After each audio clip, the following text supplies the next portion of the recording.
Hey guys, welcome back to the Kool-Aid Podcast. Welcome back to season 2, episode 154.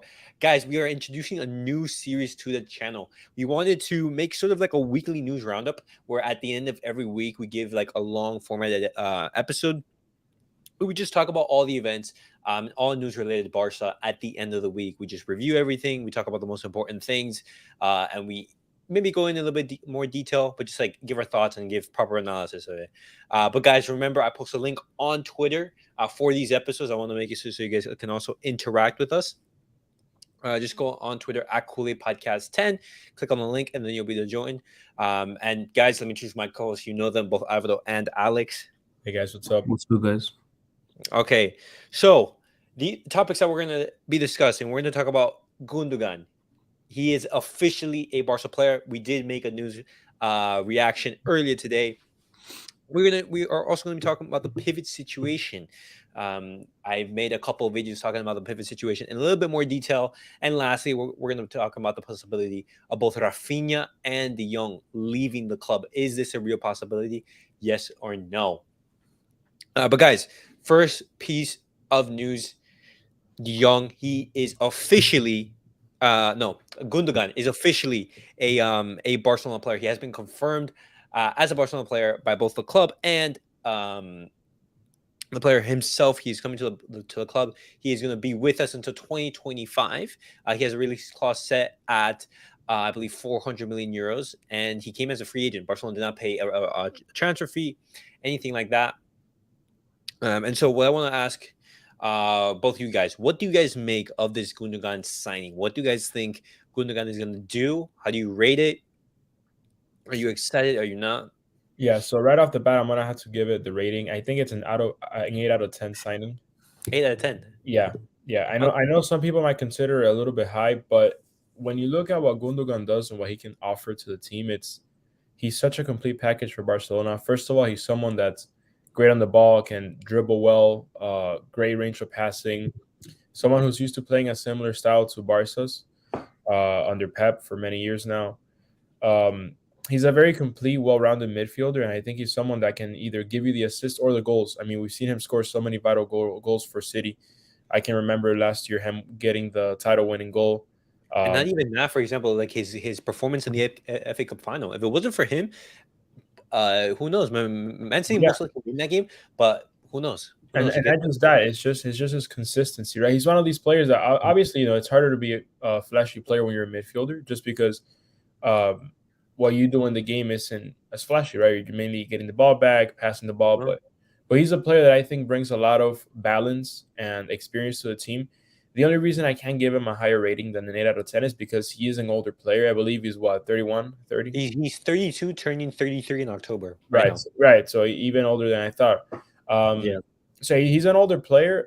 There's nothing wrong with that. It's just, of course, um, it's always good to bring someone when they're younger. But nonetheless, I think it's a great signing for the club, and I'm really looking forward to it. I think he's going to be phenomenal. He's going to be great to have in the rotation in the midfield because I know we do have a surplus of midfielders, but We do, I and do. our midfield, because this is also like one of the questions I want to ask, is we're gonna have a midfield of Pedri, Gavi, De Jong, and Gundogan, and who knows that fifth midfielder could be? It could be Parejo, Brozovic, Amrabat, or Romeo, which we are gonna talk about later. But I don't know. What are your thoughts on Gundogan and Barca? I was gonna give it a 9 out of 10, and then Okay. I am gonna get it an 8 out of 10. I think let's talk about positives first. I think that with such a young midfielder we have with Frankie, Pedri, Gavi, you need someone that is already in their prime. If he hit his prime later on in his career, and someone that just got off A treble. a treble. So I mean, Mhm. it's someone that brings experience and an even greater winning mentality to his team. It is a midfield again that's extremely young that needs someone like this, especially after Busquets leaving. And the he's a player that you're not worried about switching play styles. We see that Xavi reflects a little bit of his game, not entirely, but a little bit of it in Pep. So we're not really worried about how he's going to Mhm. transfer his skill set. The only worry is he is going to be 36 by the time that his contract is over. So Mhm. that is Well, the biggest worry. do you think he's gonna be at Barca for that long? Honestly, You know, depending on how he performs, and here's the thing: if he, the only reason he does not fulfill a contract is if he underperforms. So that's my worry. If he leaves earlier, it's because he underperformed, because I mean, because of age cut up. And if he fulfills his contract, it's still gonna be an old ass player in football terms to be playing for Barcelona. So whether he leaves early because of lack of performance or late, it is a worry for Barca. That's why I'm giving an 8 out of 10, a 9 or 10 out of 10. But he is a phenomenal player, and I with this happening, I don't think Frankie, and we'll get into this topic later. It's either gonna be a former midfield where Frankie gets the minutes that he deserves, which will probably kind of put another task for Xavi to see if he either gives up on the pivot or looks for a pivot and then has a 5-man midfield, or Frankie could request to leave and look for starting minutes somewhere else. So we'll see. Well, I mean, we are going to go into detail about Frankie. It can and will he leave? That's the question. Mm-hmm. Uh, but as you mentioned, for example, I would rate this transfer maybe like an 8.5, a 9 out of 10, because we have to remember this is like a world class midfielder. He is starting for Manchester City. He's been one of their best players, been so many vital in some of their goals. And I would say one of the main things this Barcelona team lacks, for example, is that we have tons of youth, but we don't have that many winners in our team, for No, example. we lack experience. Exactly. We lack experience, winners, and that's what Gundogan brings, for example. Look, you know what? I'm gonna take back my 8 out of 10 and give you an 8.5 or 9 as well. Because right Okay. now it is a win now mentality. Barca wants to win it all. And I mean, you're not worrying about Gundogan in 2 years, in 3 years, you're worrying about him this next year. So Hmm. with that being said, I do agree with your 9 out of 10, because in terms of next season, it puts us a whole level higher Yeah. in contending. Right here, guys, for on the screen, if you guys are listening to this on Spotify or an Apple Podcast, this is a lineup that was going on Twitter. And from the back to the front, you have Ter Stegen, Balde, Christensen, Araujo, Kunde in the back. You have Frankie, Romeo, Gundogan in the midfield, and Pedri as the left winger, Lewandowski, and Dembele up top. Now, I'm a very big fan of this midfield. It has everything. It has balance. And for example, if you add Gavi in there, you have a ton of versatility. You have Romeo as like the destroyer, the holding midfielder. You have Frankie, the ball carrier. You have Gundogan, and you have Pedri, who can be the chance creators and give that final ball and the final pass to Lewandowski and Dembele. And on top of that, we don't even have to mention like the late runs that Frankie de Jong can make. And so I think this is a very, very, very strong lineup. The only issue would be that maybe that pivot. But once again, we're gonna have to see how everything plays. We don't even know if Oro Romeo is going to be coming to Barcelona. But guys, wrapping up the Gundogan topic, how do you think he's going to do in this upcoming season? Do you guys think he's going to perform, or do you think he's going to be a flop? I'm gonna give him the benefit of the doubt, and he is a player that I really like. So I'm gonna say he's gonna perform according to the expectations. I think he's gonna meet the expectations, and he's gonna have a good season. I agree with Alex. I'm just Okay. very interested to see what Xavi does with. Is he gonna have to sit down one of his four great midfielders every other game? Is he gonna run them out? I mean, is he gonna have to pretty much put the pivot idea to the side? That's the only question. But I think he's gonna perform to his expectations. But then again, we also have to remember is that injuries are going to happen to this team. Yeah, but Um, I mean, if you think about UCL time, UCL time, you're not worrying about injuries. You're worrying about winning every game possible. And I don't think Xavi's gonna worry about, oh, let me see this guy down this game just so he can be ready next game. It's the idea of putting your best 11. Obviously, you gotta manage a workload and injuries, but the idea of your best 11, he's gonna have to see who he excludes from it. Yeah, So exactly. He's going to be working around with that best 11. The summer transfer window is nowhere near done. There could be a right back coming in, and so we could be seeing a whole different idea. And something that I want to be talking on later when we talk about the pivots is the possibility of Christensen playing in that CDM role. That is a possibility, and Xavi will test that out. But another bonus that Gundogan is going to be giving us is depth, quality depth, and that's something that Barcelona desperately need. For example, in that midfield. when you think about it, how many quality midfielders does Barcelona have? You may be thinking Frankie, Pedro, Gavi, and with the exit of Busquets, other than that, not really much. You have Kessie, but yeah, Kessie's in and out. You have Pablo Torres, someone who Xavi doesn't really trust. And then you Did, have, did you guys see Kessie's picture with the Bayern oh logo? yeah, I saw that.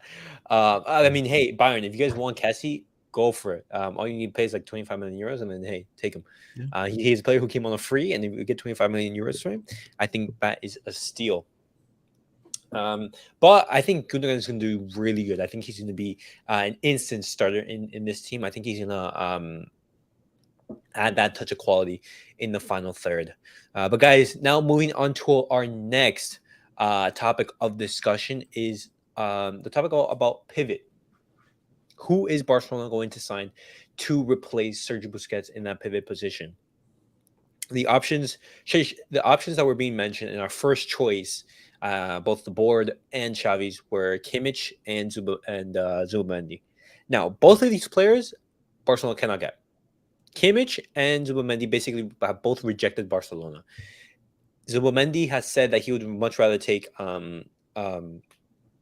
Illarramendi's number 4 than Busquets' 5.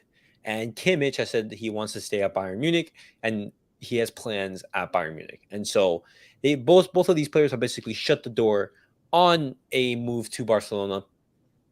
And now that both Barcelona's first choice pivot options are no longer an option, who is Barcelona going to sign? The options that were mentioned were Brozovic, which I would say it's my number one alternative. But some other options are now being mentioned, such as Dani Parejo or Romeo. And these players are emerging. Now, guys, I want to ask both of you this question. What do you guys make of this whole pivot situation? Both Zubimendi and Kimmich not coming to Barcelona is a huge blow. Because as Xavi said, we need a very, very good pivot. A 9 out of 10 pivot if possible. Because at Barcelona, who has so much ball possession, we need a player who's fantastic on the ball. And is able to cover ground, for example. And when we mentioned some of the pivot options, each player has like a weakness, I would say, other than, for example, our first choice signings, obviously. But guys, what do you make of the whole pivot situation? Right. So it's obviously not ideal. It's an issue, but Barcelona, like you said, is a team that really does use that pivot, and it's a big part of the game plan of the way the team plays. So obviously, not being able to get those two options to replace arguably the greatest pivot of all time, Sergio Busquets, is not only worrisome, but it's also, it's one of those things where it kind of leaves you thinking, what am I going to do now? Xavi could go ahead and risk the young playing in that pivot role and try to pair him up maybe with Gundogan? Romeo or Gundogan, or Romeo isn't obviously confirmed yet, but maybe pair him up with Gundogan and let Pedri and Gavi play make and maybe carry the ball more. But the issue with that is that Xavi doesn't see De Jong as a pivot, right. And De Jong himself has said like he doesn't see himself as a pivot. Right, no, and that's where I'm going with that. Right, that's ideally maybe you could do that, but it's not gonna be a good idea either because, like you said, it's not the player that I think fits the role well, nor Xavi.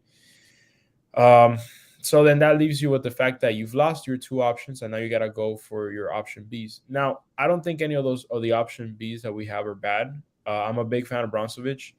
I like Amrabat as well. I like Parejo. It's just that, like you said, all of these players seem to have a weakness that the first two don't, and that's where you begin to worry because they're not bad players, but they're not what you would rather have. They're not ideal. So, with that being said, go ahead. No, and sorry to cut you off.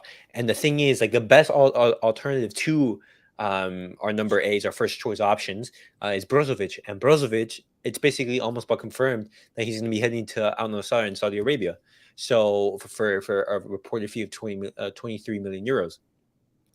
And so when you think about it, our third choice option, our best, our plan C, is no longer an option because he's going to Saudi Arabia. And the only chance of Barcelona getting him is maybe if the Barcelona poll, if he's attracted to that.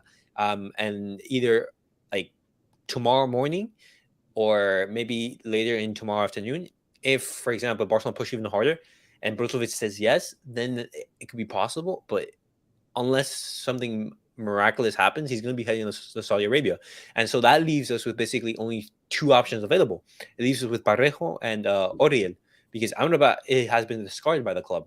Amrabat is no longer an option. Look, honestly, I wouldn't be surprised if we.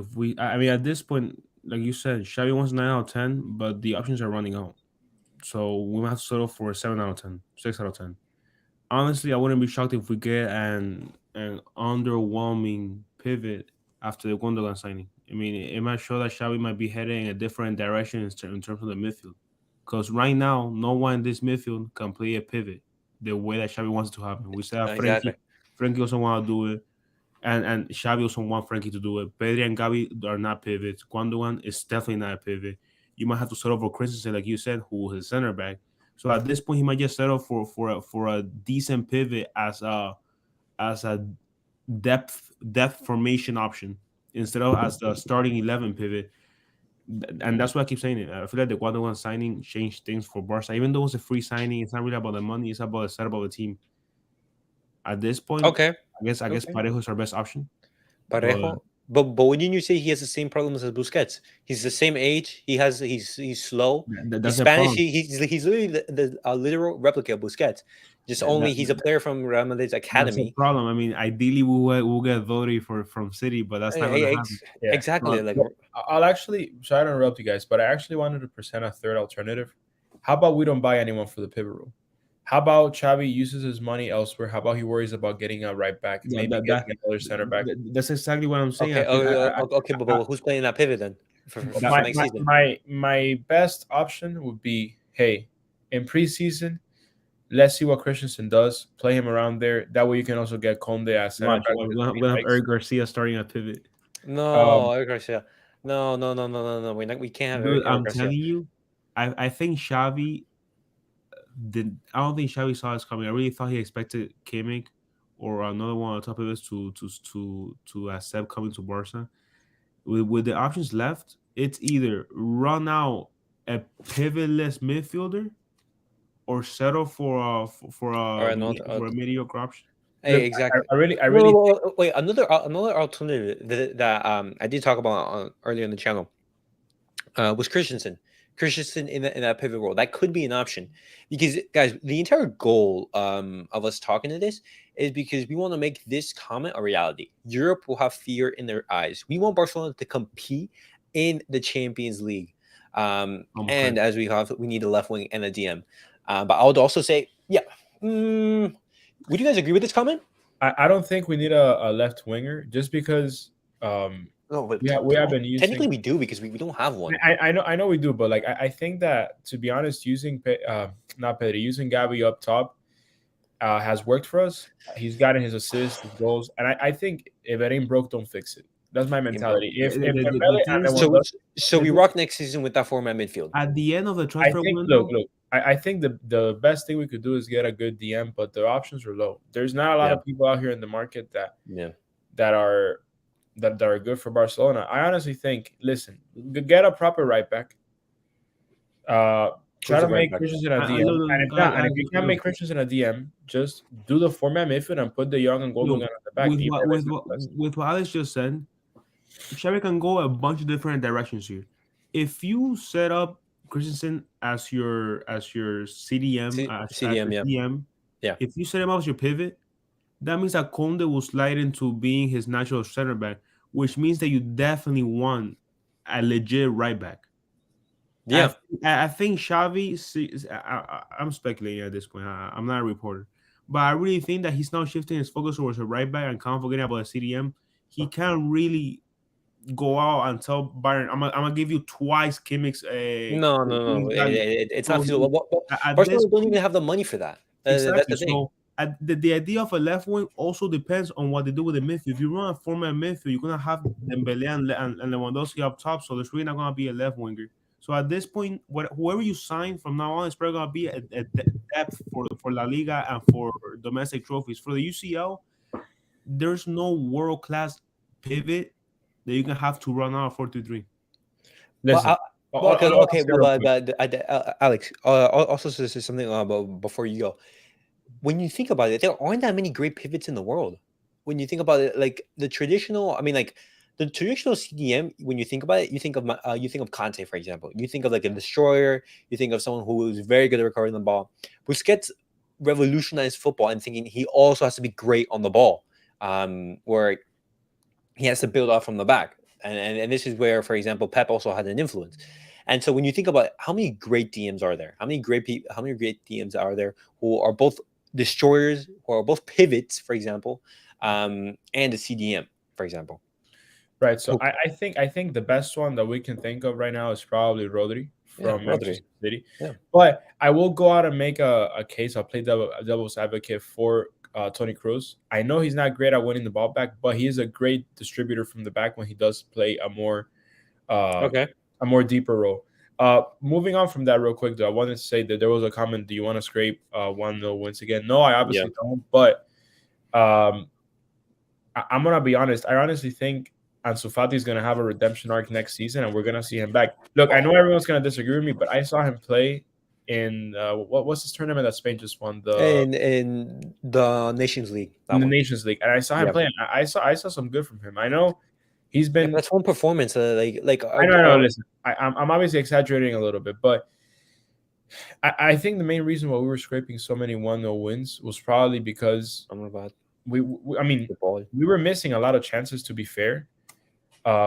Like up top, like there were a lot of games where Lewandowski wasn't up to his game, and overall we were just missing chances. But I think also a big part of it was Pedri being injured, Dembele being injured. We saw how important they were to the team from the beginning. But yeah, I'm honestly going back to the comment about Amrabat. I'm honestly a huge fan of him, but I know Barca doesn't want him because he's not the best ball distributor. He is a more traditional six in the sense that Elias was saying. No. Uh, SMH, why do you Look, believe look, in look, finishing look, and look, it's time to look. move on? No. To answer your question about to answer what you said about the youngins, Okay. we don't know what Joe's gonna do up top. Honestly, right now, if Fati does not go on loan or is not sold, I see him being a bench option. And right Well, now, the direction in which Barca is moving is with a format midfield that excludes a pivot. And with that being said, you're gonna have two up top. So I think Ferran Torres and Fati might become bench players. well, something that we are going to mention is Vitor Roque. Vitor Roque from Brazil. Barcelona are all. It's all but confirmed that he's going to be coming to Barcelona. The deal is rumored between like 35 million plus 10 in variables, and so he's a very exciting 18-year-old prospect who can what's it called? Be a very good option off the bench and who could be an understudy for Lewandowski. And as this comment says right here, front three, Lewa, Roque, and Rafinha. And that could be an option. Or, for example, you have Dembele. But, for example, Dembele is a Russian roulette. It's either he plays a 10 out of 10 or a 2 out of 10. It's nothing in between. It's that simple. But giving our final thoughts on the pivot situation. Listen, make me CDM, bro. At this point, make me CDM. I'll play for it's this thing. Xavi, he loves that format midfield because he likes to play in the box, in the box midfield, basically, where he has two CDMs and two advanced midfielders, and two players on the wing. And that's what Xavi's going for. I'm gonna see if I can find a picture of what it looks like. But that's how Xavi wants to play. He doesn't want to be playing with like any other formations, but that. And I just think the main problem is that Xavi is trying to go back to the way Barca were playing when he played. I mean, it's so hard to replace him and Iniesta as well as Busquets, which is why Barca was able to rock a 3-man midfield before. But I don't know. I mean, if the 4-man is what works, it works. I'm really worried about the pivot situation. I really don't know what Xavi's going to come up with. Because there are no good options, for example. And so I'm going to ask you guys one last question before we round off and we talk about Vitor Roque. What would you guys do? What would you guys do? Knowing that, for example, Kimmich is off the table. Zubamendi is off the table. You have Amrabat. Xavi does not want Amrabat. He does not trust him. Brozovic, make it seem that, well, he's most likely going to Saudi Arabia, and so Brozovic is unavailable. Who are you getting? Honestly, look, to piggyback off what money on our left winger, like the end comment said, or look, to talk about what both of you said, I will put my funds on a right back and a legit right back that's gonna be here for years to come. me, I would forget about the pivot. I will probably add. I will probably get the rest of the funds. Place my right back. If you're able Okay. to sell Rafinha or Fati or whatever, add some depth up top. I don't see them adding another top forward.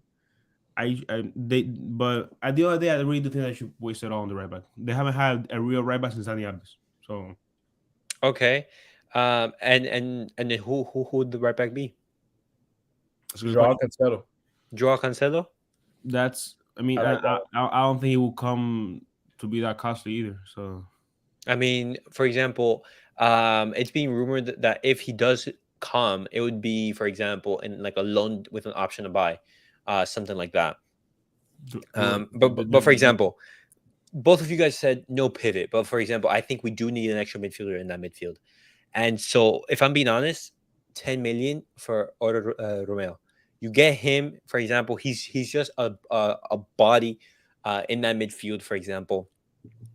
He is a stylistic fit. Maybe he doesn't have the quality to play for Barcelona, but for example, he's our best option. For example, um, for this comment, Molina, Cancelo, Hakimi, Mendes from PSG. These are all quality fullbacks.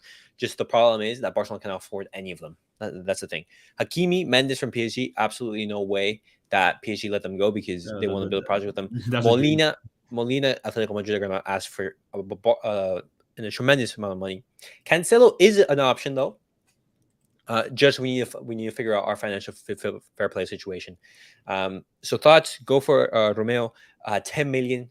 Go for it. If it's really gonna be that cheap for a decent pivot, go for it and then worry about the right back.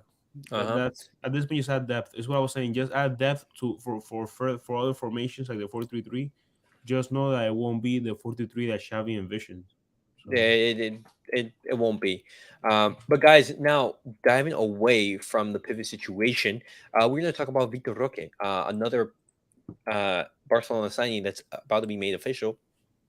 What do you guys make of Vitor Roque? I saw him play. His style is like very similar to, for example, his movement is very similar to the Depay, but his finishing is of that of Suarez. And he could be a player who can make a difference in the team because we saw in large periods of last season, Barcelona struggled in front of goal. Barcelona struggled in front of goal. When Lewandowski was not at his best, Barcelona struggled. And that's where we got the scrapey, like 1-0 results. If our attack isn't brilliant, let's focus on that defense. But Vitor Roque is something that is going to be making me very excited as a Barcelona fan, and I can't wait to see him at the Camp Nou. But what do you guys make of Vitor Roque? Have you guys seen much of him or no? I mean, earlier today I saw some of his highlights, and yeah, he looks like a good player. My only issue is that he's very young. I mean, he's 18, and I don't know. And given that, I don't know how much Xavi would actually play him in the first team, if at all, if any minutes at all this season. But I'm excited for him as well. I think he's going to be a great addition to up top to the firepower that we need. But I just don't know how realistically how much he is going to be a part of the first team. I share the same sentiment with Alex. I mean, yeah, I bet it's gonna be a stud, but for the sole purpose of winning this season, I want Xavi willing to let him play. But for example, like Vitor Roque, he's not going to be like our first choice starter. For example, he's going to be coming to be an understudy for Lewandowski. And as you see, Vitor Roque has 21 goals. Is he better than Endrick? No. For example, like Real Madrid, like he paid like 60-70 million for Endrick. No, I completely agree that he's a baller, and I hope that he becomes the next big thing at Barca. My only worry is, does Xavi think the same way as we do, and is he willing to let him play as often as we think that he should play? Often enough to have an impact on the season. I definitely think so because, for example, we have to remember that Lewandowski, he's up there in age. He's 35 already. He's about to turn 36 soon. And so he isn't going to be starting and playing every single game in the season. He's going to need some rest. He's going to need some rotation. And that's where we have a backup striker because we did not have a backup striker last season. What do we have? We had Ferran Torres and we had Ansu Fati as a backup striker. Yeah. Lewandowski basically played every single game of the entirety of the season. And so Vitor Roque, he's going to be giving that depth up top. Very, very clinical finisher. And for example, two strikers, one long shot. one long, one short, 4-4-2. That is an option, for example. That is an option. You have If that happens, then we gotta say back to Rafinha Dembele. no, because you can have, for example, like Rafinha Dembele out wide. Yeah, but do you really think Xavi's gonna give Do up you really think Xavi's gonna give up? midfielders? Exactly. You really he's gonna sacrifice two of Pedri, Gavi, and Frankie? No, no, he could play Gavi on the. I mean, Pedri on the left, Frankie and Gundogan in the midfield, right there. And then you sacrifice Pedri. I mean, no, up top it would be, for example, Lewandowski, Roque. Out wide it would be Rafinha, Dembele. On the other side, Pedri. You would only be sacrificing Gavi. You would be sacrificing Gavi. It's that simple. And then, for example, in the second half, for example, you can bring him on. That is an option. And so Vitor Roque also provides that stability. But guys, do you guys think that he's gonna have a good season? Well, what do you make of this signing? Because we are paying 35 million for him. I mean, I want him to have a good season, right? But we need him to have a good season. I feel like he's gonna. I feel like he's gonna do what he's asked. I feel like if he plays, he's gonna score. But I mean, I can't really expect a lot from him, given that I don't think he's gonna be playing that much. Yeah, I want him to succeed at the club, of course. I think he's gonna succeed if he gets the opportunity to. Now, if he plays one every 4 games, one every 5 games, I mean, I think he should at least get some minutes off the bench in some games for Leo. I don't know. I think his success is gonna come from how much he plays. As simple as that. Okay, so if he plays a lot, he'll do well. But if he doesn't, he won't. This is first year in Europe. You can't really expect the guy to completely go off. That is bold. That is bold, bro. Yeah, I know that's a bold comment. Hey, if you're right, come join the podcast. But that is bold, dog. I mean, but like I hope he does, because we need a player of that quality, like a superstar. We need like a superstar in this team, because we don't really have one. But guys, now talking to moving to our final piece of news, we're going to talk about the possibility of Rafinha and De Jong leaving the club. Manchester United, their interest in Gundogan, no, not Gundogan, in De Jong, it's back on. And Barcelona have reported that De Jong is an untouchable, but if a special offer arrives, they are open to sell. And then when we mentioned about Rafinha, there was a rumor of a possible swap deal with Newcastle. 30 million plus Bruno Guimaraes. Yeah, Bruno Guimaraes. What do you guys make of both situations? The only way that they give up Frankie is if they have another signing ready to go once they receive the return for Frankie. If it's really a mind-blowing offer for Frankie de Jong, and they use that return right away for another major signing, otherwise I don't really see them letting him go. What amount of money would you let go of De Jong? You told me. If he's upwards not of 100, upwards of 100. If he's not getting sold for 100 million, no, it has to be more than that. It has to be more than that. Listen, if Bellingham, for 115, if Jack Grealish is going for 115, I better see Frankie de Jong getting sold for 130. I'm so sorry. We had to get a lot of money from him, because this guy is a serious baller, and he is someone.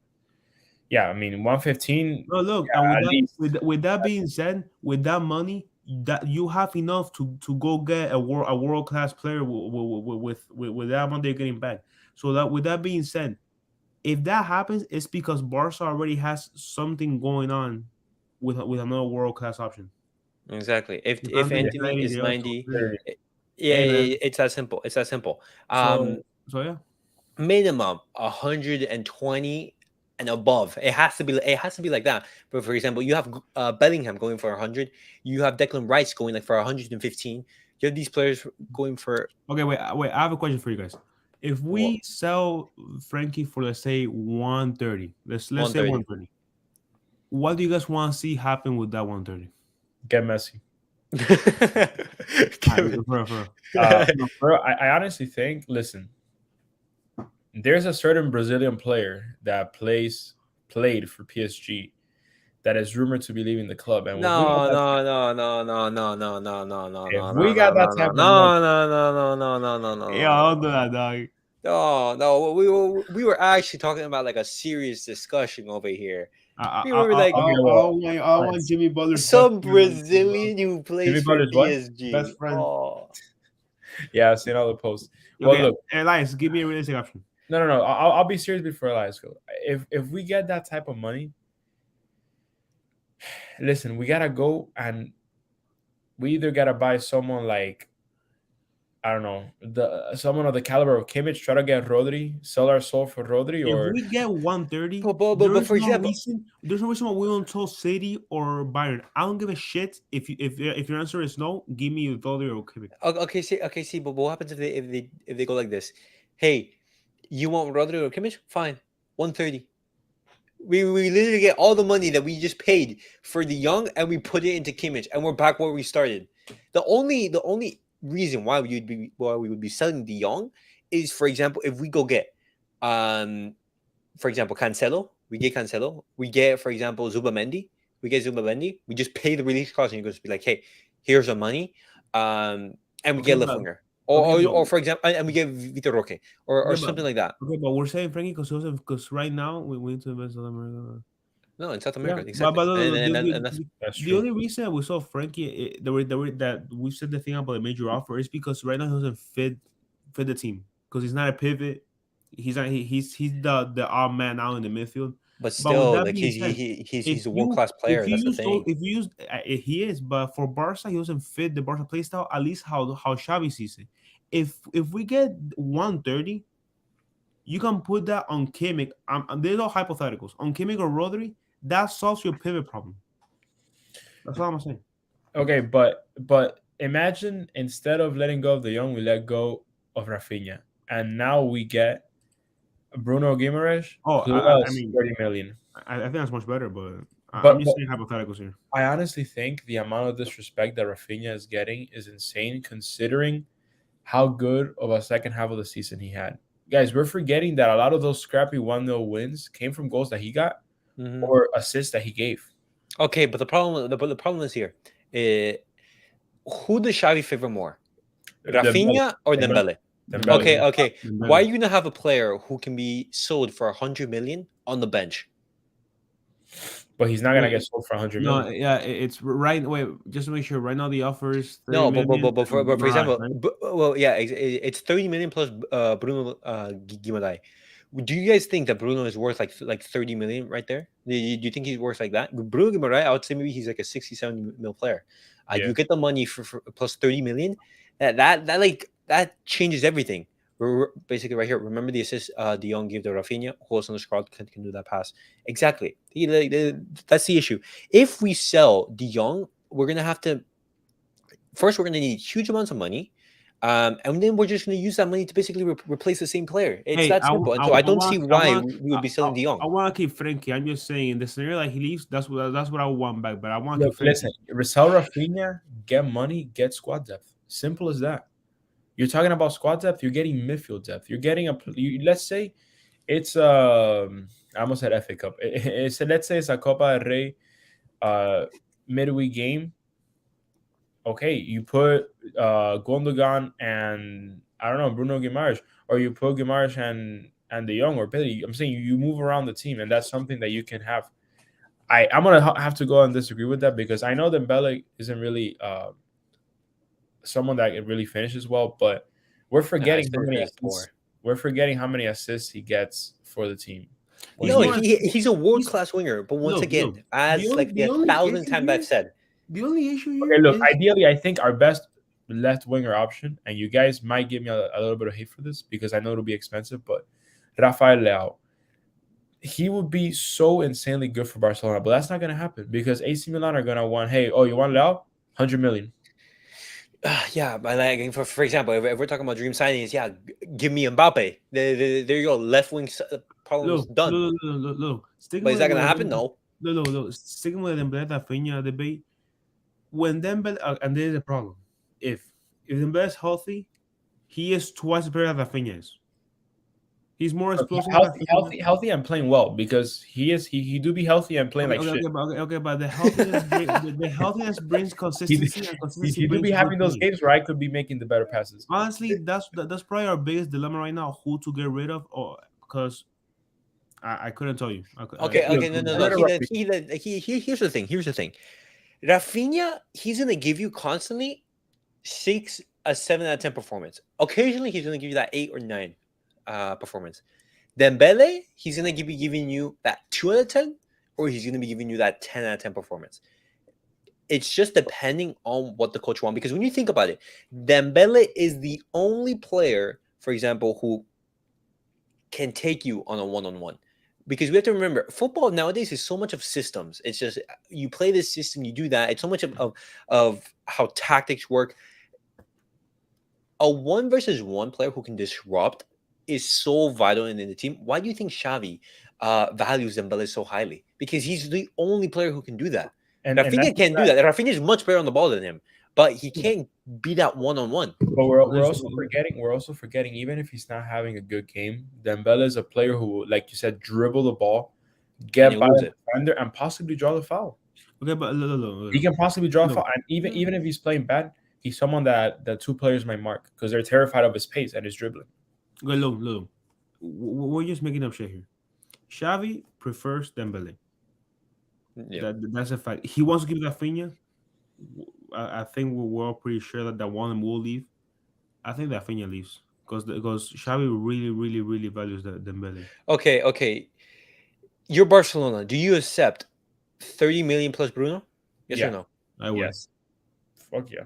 You guys both do. Okay. Yeah. I mean, listen, you're getting a bargain. With the young, you're just getting money, and money isn't a guaranteed result of anything. You can just go ahead and waste money on a shitty player, and that's it. You lost your money. But if you're getting a decent amount of money, which is 30 million, plus a good player, because Bruno Guimaraes has had a good season. Okay. And then that poses you this question. Dembele gets injured. Who do you play out wide? Me. No, I'm kidding. Players, listen, you still have players like Ferran Torres who are not ideal. Ferran Torres, are you being serious? I am. I do think that in any scenario where Dembele or Rafinha leave, whether either one leaves, Barca will get a depth option, another winger. Obviously, but then it's like, hey, who's going to be playing that role? But guys, we have to remember the summer transfer window is very long. Exactly. Bro, Ferran Torres, exactly, bro. We're gonna have Ferran Torres, bro. We're gonna have. Ferran Torres. Don't talk about the goal like that. Look, Ferran Torres is Plan D after Fati being Plan C, and that's saying a lot, bro. Okay, but listen. Vitor Roque, he's gonna have to be playing out wide, bro. He's gonna be playing out wide, putting those passes to level. I don't even think that's a terrible idea to play him out wide. But that's the thing. His best position isn't out wide. He's a striker. Listen, let's get Ronaldinho's son into the first team. That's all I'm gonna say. Look. It's what Elias just said. It's a very long transfer window. We should have this same conversation a month and a half from now, because right now there is we don't know what's up with Rafinha and Dembele. We don't know if Frankie's gonna stay untouchable. We don't know if he's gonna stay with a pivot or go with a 4-4-2 and then worry more about a right back. Everything here depends on one singular signing or sell. So read that right there. Barca used to have Messi, R9, Dino, Rivaldo, Neymar. Now we got Ansu, Dembele, and Ferran. So what I'm hearing is 3 upgrades, no? 3 upgrades. Listen, bro. We have the hospital right here. We have the 19-year-old fraud, and then we have the Spanish legend in Ferran Torres. Guys, I think we're scared for the UCL. No. I would not call it the UEL. Europa League, watch out. Nah. That's so sad. The other hospital. No, but look, I honestly think in this summer window, it would be smart to let go of players like Ferran Torres and Ansu Fati. Of course, but they don't want to leave. That's the thing. They don't want to leave. No one wants to leave the club. It's that simple. But look, if we do let go of Rafinha and we get Bruno Guimaraes, there's still like I'm telling you, there's still a lot of players that are out there that we could maybe look at. I'm trying to think of wingers right now that are No, good. there aren't. If Barcelona want anyone, it's either they have to scout them before anyone knows them, or pay like 100 million. It's that simple. In this market, it's that simple. Chelsea paying 100 million for Modric. Man United paying like 90 million for Anthony. Players Desperation. who are Ferran Torres level. But you're talking about mid teams. Yeah, exactly. Yeah, you are talking about mid teams. That is true. But yeah, I don't know. Like I think again, it's what we've all been saying. It's really early to tell, but you do have to consider that. What? Yeah, I can't recognize my club either. But you just gotta consider that there's a lot of options out there that we haven't seen, and there's a lot of moves that we're not able to see yet because we're not the people in them. So let's hope so. Best case scenario,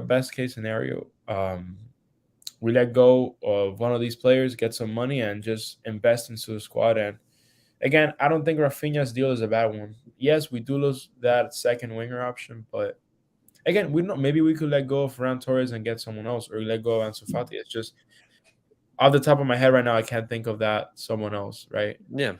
It's just the winger options available. They're very few. Just sign Mohamed Salah. Screw it. Yeah, just sign Mohamed Salah. Financial takeover, like in career mode in FIFA. We desperately need that. But once again, as Gerard Romero said, the summer transfer window is long, and the work has just begun. Barcelona speak on Laporta twerking for oil money. I mean, for it, bro. Let this happen, guys. If you guys don't know, Laporta was touring across basically like Saudi Arabia and Qatar. No, it was Qatar. And he was basically talking to some Qatari businessmen and for the possibility of Barcelona copying the Manchester City project. As you guys know, Manchester City owns multiple different teams. For example, you have, I think it's what's the team in New York? What's it called again? The Red Bulls or something like that. I think like that. Oh, what's up, SJ? But the point is that they want to make that Manchester City group and just basically have a ton of teams. And the possibility of this is that we get a huge cash injection. And if this cash injection happens, guys, Zubamendi, watch out. Cancelo, watch out. Anybody that Xavi needs is going to be coming to the club. Who knows? Maybe we even get like a little cherry on top and we get Bernardo Silva. But SJ, we were just about to round off the episode. But quick thoughts. What do you make of the possibility of De Jong leaving? And who would you have in the pivots, in the pivot position? SJ, are you there? Hello, everyone. Yes, it's a little bit echoey right now. Yeah, hello, everyone. Yes, what's up, SJ? Yeah, thank you for having me here. I think it's very concerning that. Did you read the Gerard Romero reports? On which one? On which topic? Of the money problem we have, financial. Oh yeah, I saw that. It's basically says that Bro, we are Barcelona. broke. If we are like if Barcelona need to make any signings, we need to sell to get like the FFP like in like under Forget control. about it. Forget about it. Forget about it. If we don't even have money to pay cash up front now, not when I actually thought about it, my initial fear was we are lacking the salary mass. So we had the money, but we couldn't pay the salaries. Yeah. So we had to reduce the salary mass so that we can register players and we can. Now the reports are more concerning. Forget Zubimendi, forget Cancelo, forget any signing. We don't even, for example, Inter Milan asked for 20 million for Brozovic in 3 installments. We have to give 6 million. That's the first installment. We can't give it because we don't have any money. Exactly, and that's the thing. Barcelona, for example, if you were to sell a player, you're looking at Kessie, you're looking at Ansu Fati, you're looking at Ferran Torres, Eric Garcia. But the problem is none of these guys want to leave. How can Barcelona make signings if no one wants to leave? Okay, another problem. If we sell Kessie for 25 million, we can only use 6 million of that 25 million because we are in that 1 to 4 rule. Yeah. Basically. Wait. This comment. When is the next episode? Sometimes this week where we are making a weekly news roundup. But Glizzy, if you I posted a link on Twitter if you want to hop in right now. go for it. It's at Kool-Aid Podcast. You can just hop on. But every Sunday Alias, slash what's up? I actually think we need to consider our priorities because the today's reports have actually changed my mind. First, I was also Zubimendi, Vishwa, and this. If we are this broke, and I mean, if we are this broke, I think we should give 1 year to Xavi. Can he develop players from La Masia? If he cannot, change the coach. We cannot make the signings, change the coach because let's be honest, we can't just make signings by taking loans. We signed Griezmann by taking 120 million loan and paid his release clause. Okay. So Okay. it's very concerning if it is true that we are actually broke. Okay. I don't know. I feel worried because I didn't expect us to be this broke. I expected that the FFP situation is there, the salary situation is there. But if We we can't even pay 1 million, we are making progress. That's the thing. The salary mass has reduced tremendously, but yeah, just yeah, it was so high that like so many problems we're still having. And something that we have to keep in mind: we have players that are coming back from loans. We have Clement yeah. we have Lenglet coming from Spurs. We have Umtiti coming back. We have Des, a possibility of Des coming back, and so like all these players are coming back. And so that's why like Barcelona are looking for the possibility of like a major sale, and who would be that major sale? Just You know, terminate their contracts. But again, well, you have to pay money for them. That's the exactly. problem. That's the thing. Like Barcelona, so oh my gosh, The problem another problem is if we actually terminate our first of all contract should have been terminated after 8-2, but forget about that. Bartholomew has blood on his hands. What he has he does, he done? does. You know what? Clement Longley earns more than Jude Bellingham. Can you believe that? Exactly. Like the contracts that Bartomeu gave out, they are scandalous, absolutely scandalous. If you have players such as Gundogan being on like 9 million gross, reportedly, and you have players such as Umtiti earning 12 million Yeah. net, Yeah. that's crazy. That's insane. You have Sergio Roberto earning 20 million. Nah, I'm sorry. Like Bartomeu like purposely wanted to ruin the club. Yes, But yes, as yes, yes. Yes, he yeah, wanted to ruin the club. yeah, He needs to be investigated. You know why? Because we could make so many signings. Forget about even signings. He did not even invest in the academy. It's a global problem which happened. He wanted Barcelona to be like Real Madrid, Galactico signing, he did. big money. He did. We are not that, and I am very concerned about our future if this is Mm-hmm. actually true that we are this broke. Because let's be honest, Elias, you can't sell these fringe players for that amount of cash. These are fringe players, to be honest. KC, Longley, Dest, Umtiti. How much will we get from them? I But don't for see. example, if you sell each of them for 10 million or 5 million, 10 million, for example, for Eric Garcia, another 5 million for example, for Ferran Torres. And then you have like another like 10 million for Kessie. That's 25 million that for example that Barcelona have in the bank. I'd rather have 25 million than nothing. Yeah, Um, yeah, yeah, that's true. That's but true. okay, That's so true. SJ, you would Huh. not make any signings this summer. Bro, look, if actually somehow we actually and another problem. Why are we hurrying? Why are we hurrying to make that Oriel Lomeu signing? I just don't understand it. Why can't we wait? That's my question. Because we should wait for all the sales to go. We should wait for all the one major sale to go. Then we should focus about our pivot. Are we that concerned that we will never sell anyone? So let's take a short-term replacement now. What's the But question? the problem is that Barcelona are looking for short term options because our first choice aren't available. Kimmich, Zubimendi, these players who Xavi wants, and even Brozovic, it's not feasible.